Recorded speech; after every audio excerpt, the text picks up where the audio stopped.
Bonjour Christian, Bonjour Grégory. c'est un plaisir de t'accueillir chez RAPRO pour cette discussion.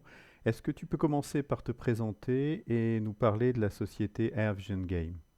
Je suis Christian Ruiz, directeur général de la société AirVision Games, qui est basée à Montréal, et d'une autre société qui s'appelle Artec Innovation, qui est également dans la réalité augmentée, qui elle est basée en France. Je suis dans la tech depuis plus de 25 ans et plus spécialement dans la réalité augmentée depuis plus de 10 ans. J'ai vu évoluer la technologie depuis les premières versions avec marqueur, puis sans marqueur, ensuite la WebAR, maintenant Archit Hardcore qui pour nous représente la technologie avec le potentiel le plus important pour le grand public. Suite au premier confinement, nous avons eu l'idée avec un ami de longue date, Maher Khatib, de créer AirVision Games. AirVision Games, nous l'avons créé suite à l'analyse du marché que nous avons eue, c'est-à-dire qu'il n'y a actuellement aucun endroit sur le web, aucune application, aucune plateforme sur laquelle on puisse aller découvrir, sélectionner et consommer des contenus en réalité augmentée. Tous les autres médias aujourd'hui disposent de telles plateformes, les photos Photolia, les vidéos YouTube, les films Netflix, pour n'en citer que quelques-uns, mais pour la réalité augmentée, il n'y a pas du tout de plateforme dans laquelle nous puissions aller sélectionner et consommer un contenu. C'est certainement une des principales raisons pour lesquelles aujourd'hui il n'y a pas eu vraiment de projet dans la réalité augmentée qui soit vraiment une réussite, donc hormis Pokémon Go. Aujourd'hui, pour consommer une expérience de réalité augmentée, il faut télécharger une application pour avoir une ou plusieurs expériences, mais on n'a pas un endroit centralisé dans lequel on peut aller pour sélectionner et consommer du contenu. Justement, est-ce que tu peux nous parler de la plateforme que vous développez et puis également, il me semble, du contenu que vous développez pour cette plateforme? Tout à fait. L'objectif même d'une plateforme, c'est d'avoir du contenu suffisamment important pour que les consommateurs puissent y aller se retrouver. Donc c'est un peu le fou la poule. Faire une plateforme technique sans contenu, ça veut dire qu'on n'a pas d'audience. Si on n'a pas d'audience de consommation, on n'a pas des revenus. Et si on n'a pas de revenus, on ne peut pas créer du contenu. Donc on va s'occuper de tout. La plateforme technique, on l'a. On démarre à faire des contenus et ces contenus, on les fait en collaboration avec, en l'occurrence ici pour les escape games, de vrais réseaux d'escape games qui ont créé les missions et nous on les a développés. Le premier réseau, il s'appelle Madmore US, c'est un réseau espagnol, ils ont une quinzaine de salles en Espagne, ils ont été plusieurs fois primés pour la qualité de leur contenu. Et le second réseau est le réseau Game Over Escape Games. C'est un réseau grec. Ils ont plus de 400 salles dans plus de 18 pays. Et avec eux également, on a fait une des 5 salles que nous avons aujourd'hui sur la plateforme. La troisième collaboration, c'est une collaboration avec une association qui s'appelle Maillot pour la vie. Cette association s'occupe d'enfants qui sont malades dans les hôpitaux avec des pathologies assez lourdes qui impliquent qu'ils restent souvent des semaines, voire des mois dans leur chambre et parfois même dans leur lit. Et nous avons eu l'idée de créer des salles spécifiquement pour eux, pour que grâce à la technologie, nous puissions les transporter dans des pyramides égyptiennes ou des usines de chocolat. Voilà, ils sont dans leur lit et ils vont pouvoir, grâce à la réalité augmentée, s'évader de cet univers médical pour quelques moments. La mission que nous avons faite pour cette association s'appelle Retrouver la Coupe. C'est une mission dans laquelle la Coupe du Monde a été volée 2 jours avant la finale et il faut la retrouver pour la remettre le jour de la finale. Et donc il faut partir à sa recherche pour la retrouver. Ces salles, elles sont gratuites pour les enfants qui sont malades dans les hôpitaux. En revanche, sur la plateforme, elles sont payantes pour les autres joueurs. et 50% des revenus de cette série de 3 épisodes de Retrouver la coupe, 50% des revenus vont être reversés à l'association pour aider donc à financer d'autres salles et d'autres projets que l'association a pour ses enfants. Quels sont les secteurs que vous visez avec cette plateforme? Dans un premier temps, cette plateforme va être spécialisée dans le gaming, mais nous allons ensuite la décliner sur d'autres types de contenus comme la formation et l'éducation et tous les autres contenus où le mode collaboratif en réalité augmentée va être au centre de l'application. Et lorsque cette plateforme arrivera à une maturité suffisante, nous allons l'ouvrir pour donner les outils à d'autres studios pour qu'ils créent eux-mêmes du contenu et qui puissent être directement compatibles et uploadables sur notre plateforme. Notre objectif est de donner à tous ces studios la visibilité qu'ils ont du mal à avoir aujourd'hui, car effectivement, beaucoup de studios et de développeurs ont les compétences pour créer du contenu en réalité augmentée. Là où ça se complique un peu, c'est le moment de le monnayer, puisque pour chaque application ou chaque expérience, c'est une application. Comment faire connaître cette application? Et c'est là où le marketing et l'argent est nécessaire. Donc le savoir-faire, on l'a, mais après, les moyens du faire savoir, c'est souvent très compliqué pour les petits studios. Et c'est là que nous, on veut amener une solution avec la plateforme Riddle, c'est-à-dire de donner cette visibilité à tous les studios pour lesquels ils n'auront plus qu'à créer leur contenu et venir sur notre plateforme pour proposer le contenu au grand public. Alors, je te propose de parler un petit peu maintenant de la partie technique. Qu'est-ce que vous avez développé spécifiquement pour votre plateforme? Quels sont les problèmes que vous avez résolus? Notre plateforme n'est pas seulement un endroit où on va pouvoir retrouver du contenu. Nous apportons une innovation majeure dans la réalité augmentée. C'est le vrai mode collaboratif. C'est-à-dire que nous allons pouvoir jouer, créer des équipes ou jouer contre des adversaires en réalité augmentée collaborative.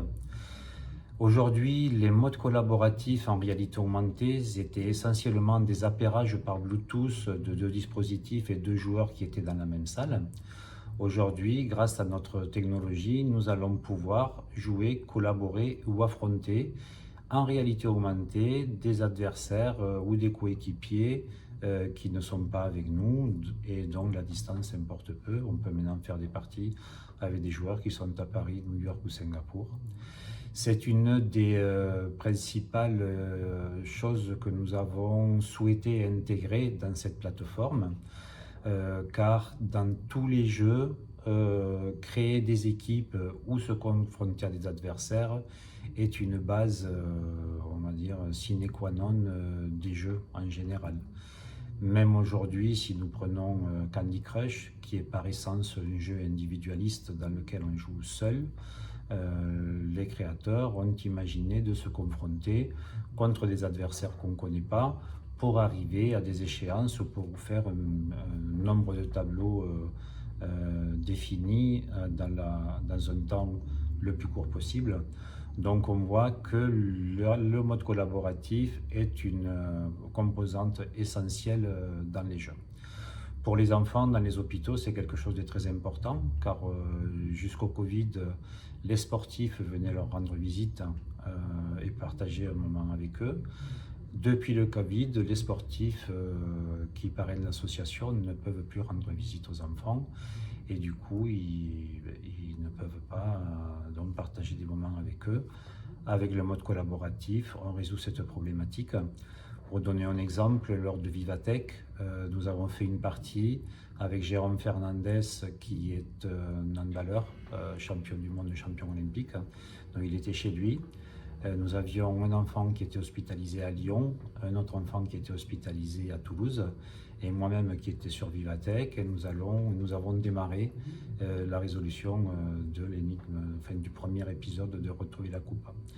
Et nous avons échangé donc, dans le jeu à travers la tête des avatars qui sont représentés dans le jeu pour voir où les joueurs se situent, quelles sont les actions qu'ils font pour qu'on puisse collaborer et avancer avec eux.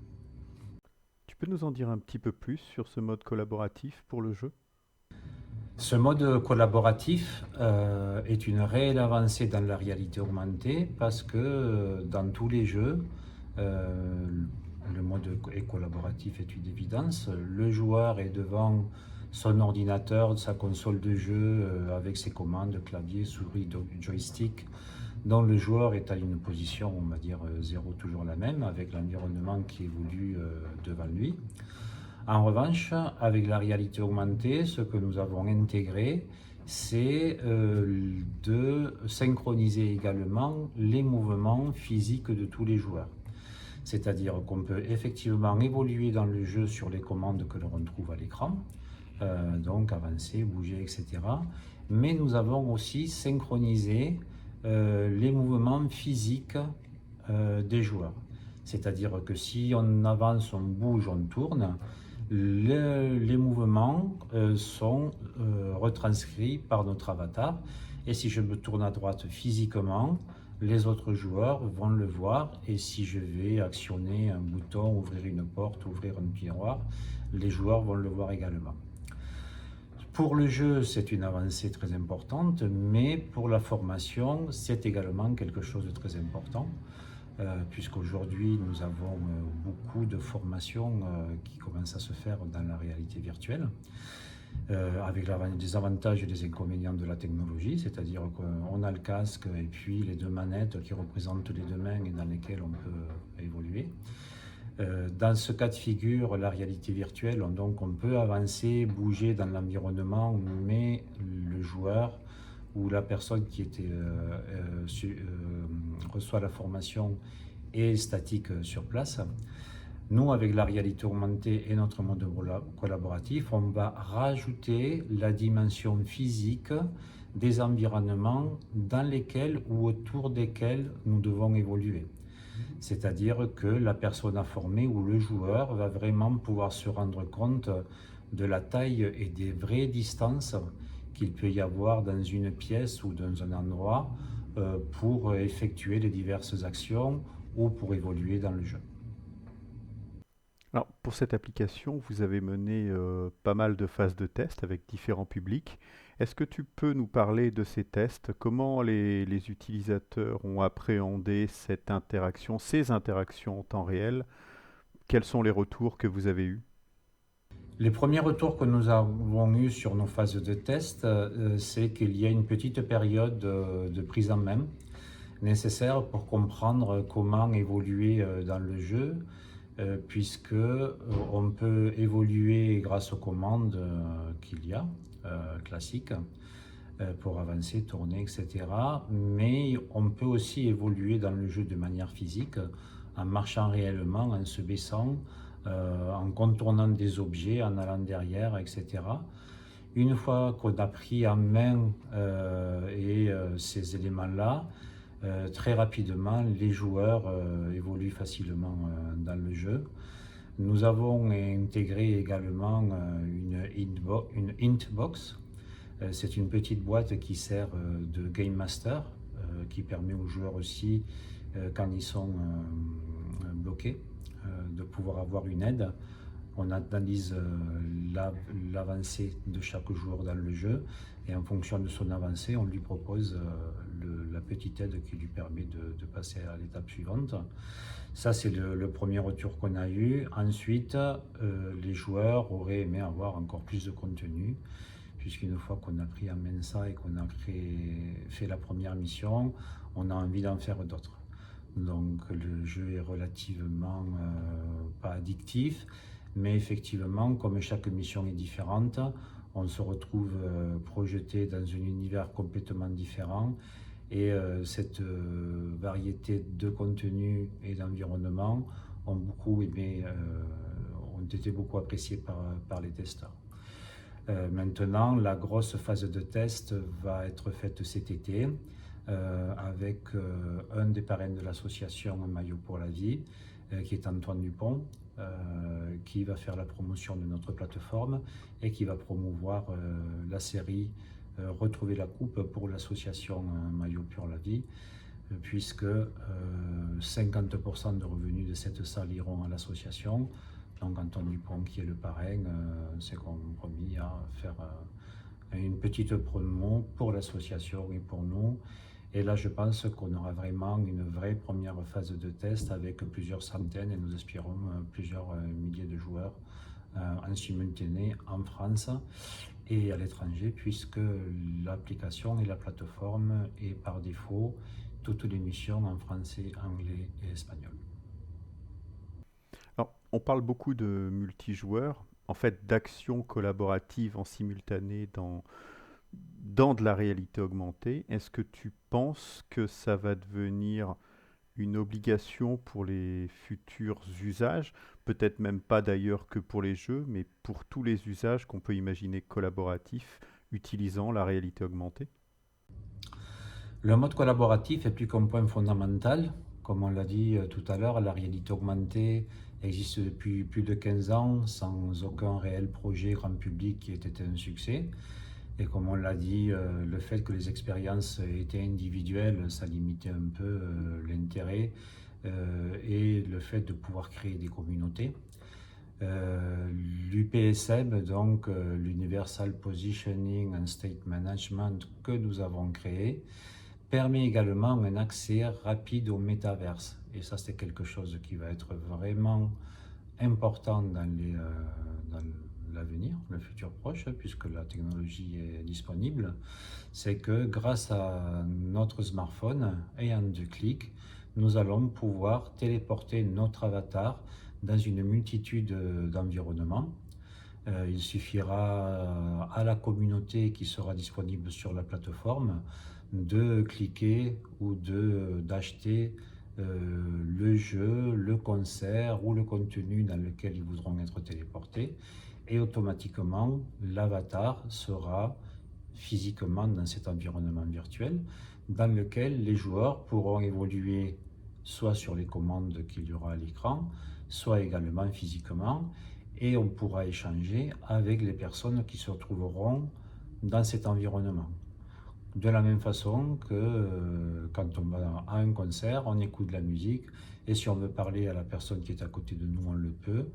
Grâce avec notre techno, automatiquement, quand on arrivera dans un environnement virtuel, on pourra échanger avec les personnes qui sont autour de nous pour juste commenter le spectacle qu'on est en train de voir, ou participer à un jeu, ou pour résoudre, ou se confronter dans un jeu.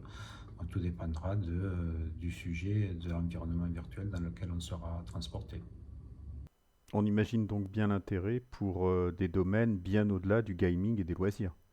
Le mode collaboratif est évidemment une grande avancée pour le gaming, mais presque plus important pour la formation et l'éducation, car un formateur peut être dans un environnement virtuel, dans une salle de formation ou dans un environnement industriel dans lequel il doit former des personnes à certaines opérations ou process. Et les personnes à former, juste avec le smartphone, en cliquant sur le contenu, vont être immédiatement transportés dans ce lieu et vont pouvoir recevoir la formation en ayant autour d'eux tout l'environnement dans lequel ils vont être formés. Ceci ouvre des champs du possible très très importants sur ces 2 thématiques aussi, donc qui sont la formation et l'éducation. Alors, on a déjà eu l'occasion de discuter, Christian, de la réalité augmentée, de la façon dont elle se diffuse dans les entreprises, dans la société, etc. Et en 2016, tu nous avais parlé du coût de réalisation des expériences de réalité augmentée et ce coût était à l'époque un des vrais freins pour la diffusion de ces expériences. Aujourd'hui, en 2023, comment est-ce que tu vois les choses? Est-ce que ce coût est toujours un frein? Est-ce que c'est un peu moins un frein? Est-ce que tu vois d'autres potentielles contraintes qui limitent toujours la diffusion de la réalité augmentée? Effectivement, aujourd'hui, les coûts de création du contenu sont toujours très élevés. Alors, il faut différencier les expériences. On a des expériences où le coût de création peut ne pas être très important Par exemple, en achetant des assets sur le Unity Store, puisque souvent les applications, on peut utiliser Unity ou d'autres technologies, mais pour prendre l'exemple de Unity, celle qu'on utilise, on peut aujourd'hui acheter des contenus très très économiques sur le Unity Store et proposer des expériences de réalité augmentée à un coût très réduit.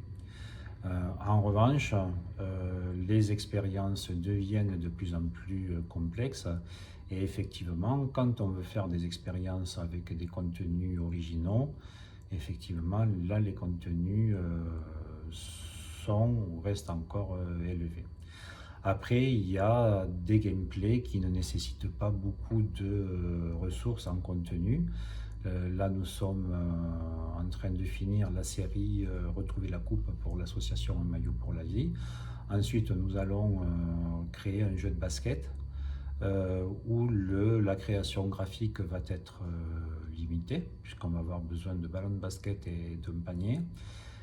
En revanche, il va falloir être beaucoup plus créatif dans le gameplay, parce qu'il ne suffit pas de mettre des ballons et un panier de basket pour que le jeu soit intéressant.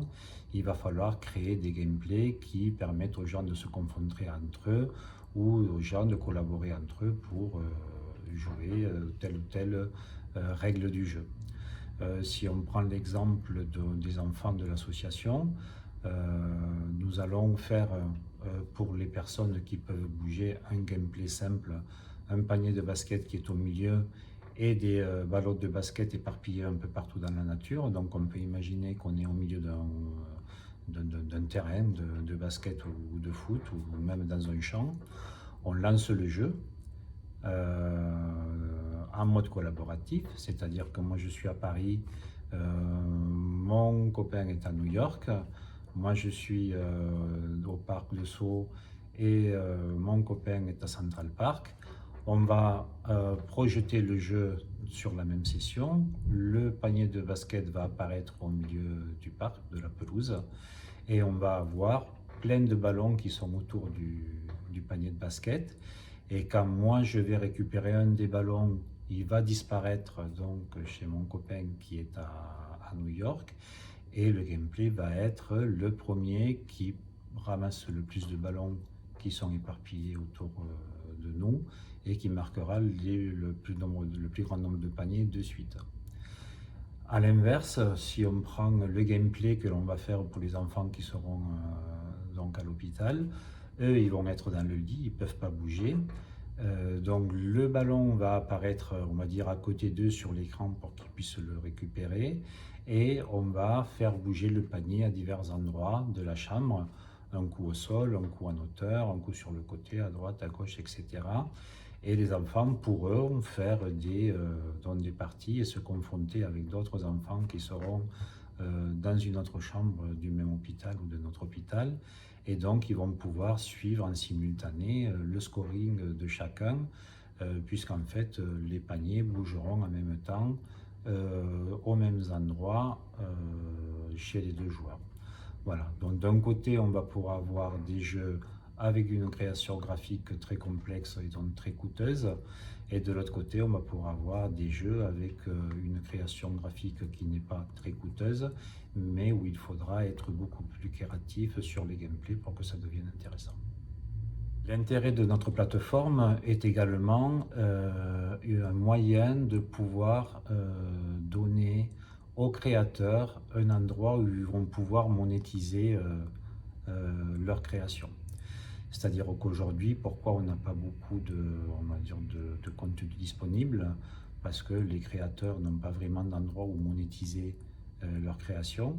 Effectivement, on peut créer des assets et les mettre sur le Unity Store pour que les autres studios les achètent et les mettent en place dans des jeux.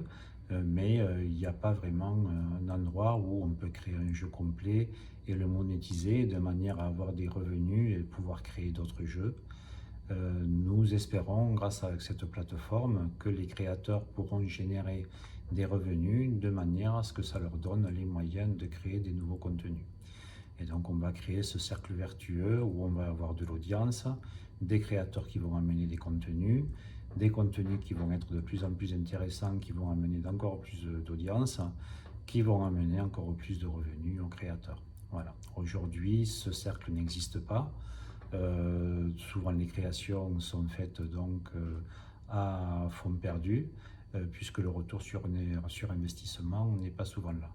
Du coup, c'est très compliqué une fois qu'on n'a pas rentabilisé un contenu, se dire comment en créer d'autres. Voilà, on va en créer d'autres si on a rentabilisé ce qu'on a fait.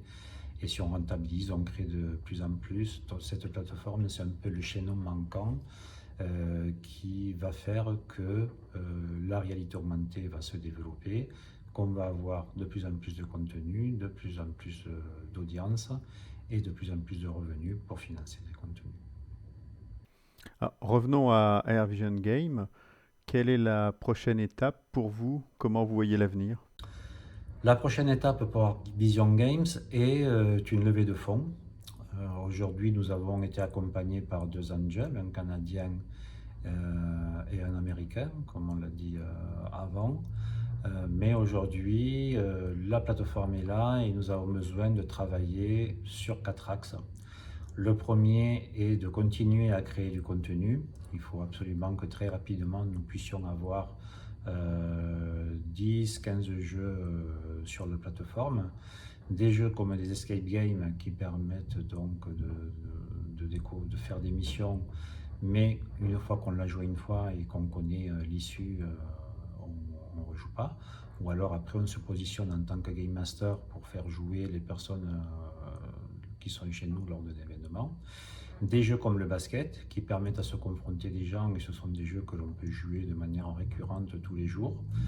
Donc il faut qu'il y ait ce type de mix de jeux sur la plateforme.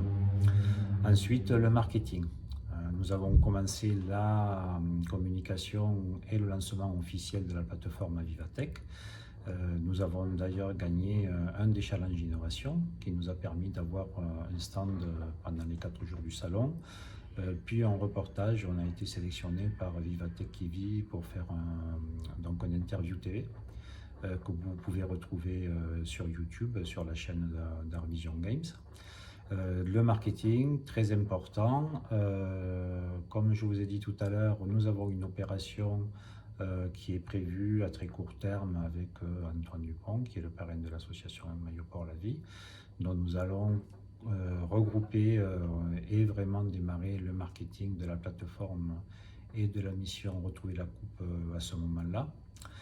Le troisième point sur lequel nous devons travailler, c'est de développer cet écosystème qui va permettre aux développeurs de créer du contenu directement compatible sur la plateforme Unreal, notamment pour l'implémentation du multijoueur. L'idée, c'est de créer des outils, un framework pour que les développeurs, en le prenant en main, ils vont créer leur jeu et automatiquement, il va être compatible sur la plateforme pour qu'après, donc, un check comme Apple et Google checkent les applis avant d'être uploadés sur les stores.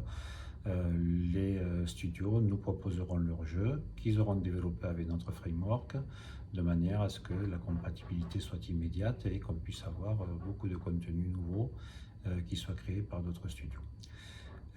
Et le quatrième point, c'est bien sûr l'amélioration et l'ergonomie de la plateforme puisque on a encore beaucoup de fonctionnalités en tête que nous devons développer et pour à terme devenir le Netflix de la réalité augmentée sur une plateforme qui aura une plateforme super friendly comme on dit et avec des contenus de plus en plus variés et des missions et des studios et des contributeurs de plus en plus nombreux.